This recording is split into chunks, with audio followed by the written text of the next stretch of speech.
We're here with Rezzo, famous politician. He used to be Rezzo. Explain yourself, who you with, what you used to do, and so forth. Well, I'm Rezzo Schlauch. I was co-founder of the Greens in the early 1980s, and I was then by profession a lawyer, and I was then 10 years member of the State Parliament of Baden-Württemberg. What years was that? From 84 till 94. Okay. Member of the State Parliament of Baden-Württemberg. That were the early years of the Greens, which were very exciting. New party. It is the only party after the Second World War who gained the 5% clause, and stayed in the parliament. Which was the dominant party at that time in the ruling of the parliament? In those times, the dominant party in Germany were the CDU, the Conservative Party. So, and then followed by 10 years member of the, 11 years member of the Federal Parliament, 4 years in opposition, 4 years as the leader of the caucus, of the fraction, under the government of Schröder and Fischer, Red-Green coalition, first Red-Green coalition after 16 years government of Helmut Kohl. And in the second legislature, I was Deputy Minister of Economy from 2002 till 2005. Excellent. And then I resigned on my own will. That was a long-spanning career. Rezzo. Wow. It was. Wow. No, Germany can thank you for a lot of things. Absolutely. Okay. Absolutely. So that's in short words my biography, my political biography. Wow. And if you ask me, so my question really is this, Rezzo. Yeah. So it seems to be that when I talk to people here, that many have the feeling that there is a parallel society. Parallel society, by that I mean immigrants live their own life, even though they assimilate in a certain way. In a certain way, they don't. And they deny the Constitution, some parts of the Constitution, because of their religious reason or whatever. How do you feel about the future of that direction for Germany? Not in Germany, but for Germany. well, I think there is a different picture. Okay. What you describe is relevant in cities like Berlin. It's not so relevant in a state like Baden-Württemberg. It's a question of the integration is a question of whether the people have work, are working, or whether they are living in ghettos, living with social support. When I talked to people just yesterday, they talked about the Arab clans who rule part of Berlin, for instance, dangerous clans. Police is afraid even to get in there and so forth. Not that that never happened before through other institutions, but isn't that a problem? I mean, we can make this out to be something which just runs on the sideline. Okay. This is a problem. This is a problem, especially in Berlin and Hamburg and not so much Hamburg, but Okay. North Rhine-Westphalia. Okay. There you have the clans in the so-called Ruhrgebiet. Okay. It's not a problem in my state. It's not a problem in Frankfurt or in Hessen or in Bavaria, because there the integration is much more developed than in places like Berlin. How? Well, how would that happen? Because you have in those states, you have a situation where also on the rural, in the countryside, you have a broad industry. People are working from the beginning. They are founding families. They have kids. They mingle. But if they don't allow their women to work, when they make the sons of the family one of the dominant characters in the family, that's nothing to do with rural cities. That's a matter of. Well, I tell you something. Yeah. You know, I was in my profession as lawyer. Yeah. In the 70s and in the 80s, where the first wave of Turkish people, immigrants, came. So, the first generation and the second generation, women worked in factories. So, the integration in those times was no problem. Was no problem. And the interesting thing is that now in the third and fourth generation of the Turkish community, for example, you have the situation where they, for example, voted for Erdogan for 70% of the Germans, right? Right. So, there it comes this nationalistic movement, Yeah. and this is, for example, a factor of disintegration, of a slashback of integration. Regarding the new refugees, like Syrians, Yeah. like Afghanistan, and so on, you have also two wings. You have a wing which is totally motivated to integrate, to work, to get qualified in qualified working places, and you are right. It's one side to follow the economic stream of a country. It's another to follow That's right. Sharia or whatever law That's right. you have. So that's where these cultures will clash, and none of them is acceptant of each other.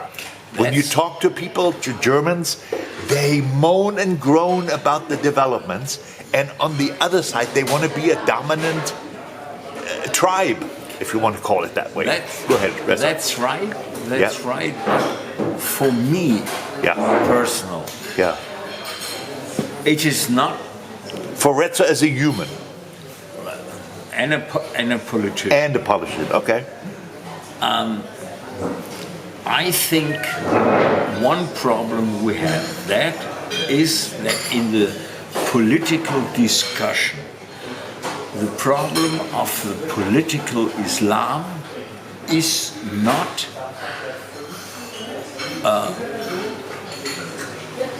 not discussed openly. True. Very true. That is correct. It's yes. You know, it's not a point of discussion. No, and everybody is afraid of it. No, it's under the surface. That's it. Yeah, they're afraid of it. And because people or politicians or people in public who discuss this, they have to fear or they are afraid of well, there's death threats, for God's sake. Of accusation, of discrimination, and so on. So, But it is that way. There are death threats against people if you bring an issue up. You look at, and it's throughout Europe. It's in France. It's here. It's everywhere. Anyway, Rezzo, we're not going to solve that. Well,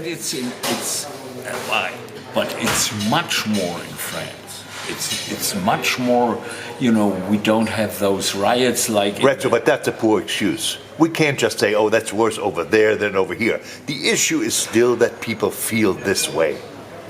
Well, you know what I'm saying. I mean, you're German, but it's a difference if you have riots. If you have riots, if you have open violence, Right. if you have fires in the suburbs and so on. Yeah. This is still a difference. I don't excuse. I know. I don't excuse.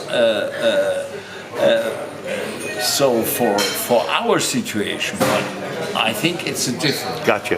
Rezzo, let's move on. good explanation. And it's a very difficult subject, and I'm thankful that you attest to that. Rezzo, let's move on to the next one, which is what do you think is the biggest challenge for Germany in the future ahead for the next 10, 15 years, not only within the European Union, but in the world itself, strategically, militarily, economically, and so forth? What do you think are the greatest challenges? I would stress out 2 points. Okay. One point is the lesson we have learned in our relation to Russia, or we should have learned, and from my point What is the lesson? the lesson is the problem of dependency of the economy. And this lesson now actual is the problem with China, because Germany. So it does not only apply to one country, but it applies to numerous countries. Would it apply to the United States as well? No. Okay. Because we have the same values. Okay. That's totally different. Okay. So our problem will be the dependency of our economy with China, because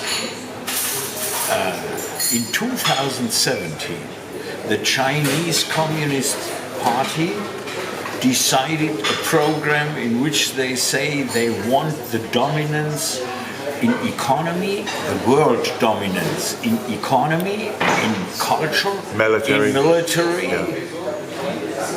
So, and in financial time. Definitely. So, and our economy, for example, was booming on the fundament of cheap Russian gas. Yeah. And another factor of the booming economy are the very strong and close relations to China, to the Chinese economy. So, if you look, for example, important automotive industry, But VW depends on China. They don't? not only BMW. No. I said VW, for instance. BMW, VW, Yeah. Mercedes, Yeah. they all dependent from China. So no decoupling. No decoupling. No, not decoupling, but de-risking. De-risking. De-risking. Words of Americans. So, Yeah. and you can imagine I was a total opponent to Mr. Trump, but at this point he put up an issue The ideology. which, and the German politicians, nobody was so often in China like Madame Merkel. Merkel. And the German economy and the leader of the big players, they have Right. dollar signs Absolutely. in their eyes, and this will not work out, and Europe and Germany has to develop a political strategy how to deal with China. So, if you would be the king of Germany tomorrow, you'll be in total charge. What would be the changes for the next 15 years? Well, 4 or 5 sentences. I would, for example, never support from the political level financial support for investing in China. Gotcha. Gotcha. So, Gotcha. for example, BASF is investing now 10 billions, only BASF, 10 billions in China. So you would make them literally stop by governance. Okay, done. So substitute that how? How? Pardon? Substitute that how? With what? And in other words, you're taking economic power out. How would you infuse that from other ways? We have to diversify. Okay. We have to diversify. So India. South America. Gotcha. So the world, I think there are many countries. Would you consider yourself a globalist? Huh? Would you consider yourself a globalist? Well, Economically. a critical Gotcha. globalist. Okay. Not globalist all over. Gotcha. Gotcha. But I come to the next challenge. I think,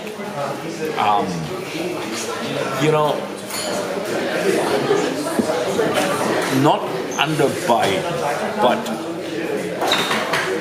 you never know how long Biden is in power. But all of them, China, US, Russia, they all want to weaken Europe and to divide Europe, and it will be a challenge economically. I don't know about Europe, but Germany definitely, because it's the powerhouse of Europe. Let's face it, Germany is the powerhouse of Europe, right? Well, at time it's a little bit difficult. Okay. Because Germany is not in the best situation. Really? No. Okay. We have problems about innovation. We have problems about. But that's fixable through policies, right? I mean, we have structural problems. Our industry is not on the. Interesting. It's not on the. Our production industry is not on the But level. let's go back to the previous. Let's finish with this. Yeah. What do you think militarily? Where are the challenges in the future? We have to emancipate ourselves from the US. We have to build up a European military power, which is. It sounds so strange to hear that from your party, doesn't it? I mean, that are old pictures. Yeah. That are old pictures because I myself was fighting for a military intervention in the Balkan.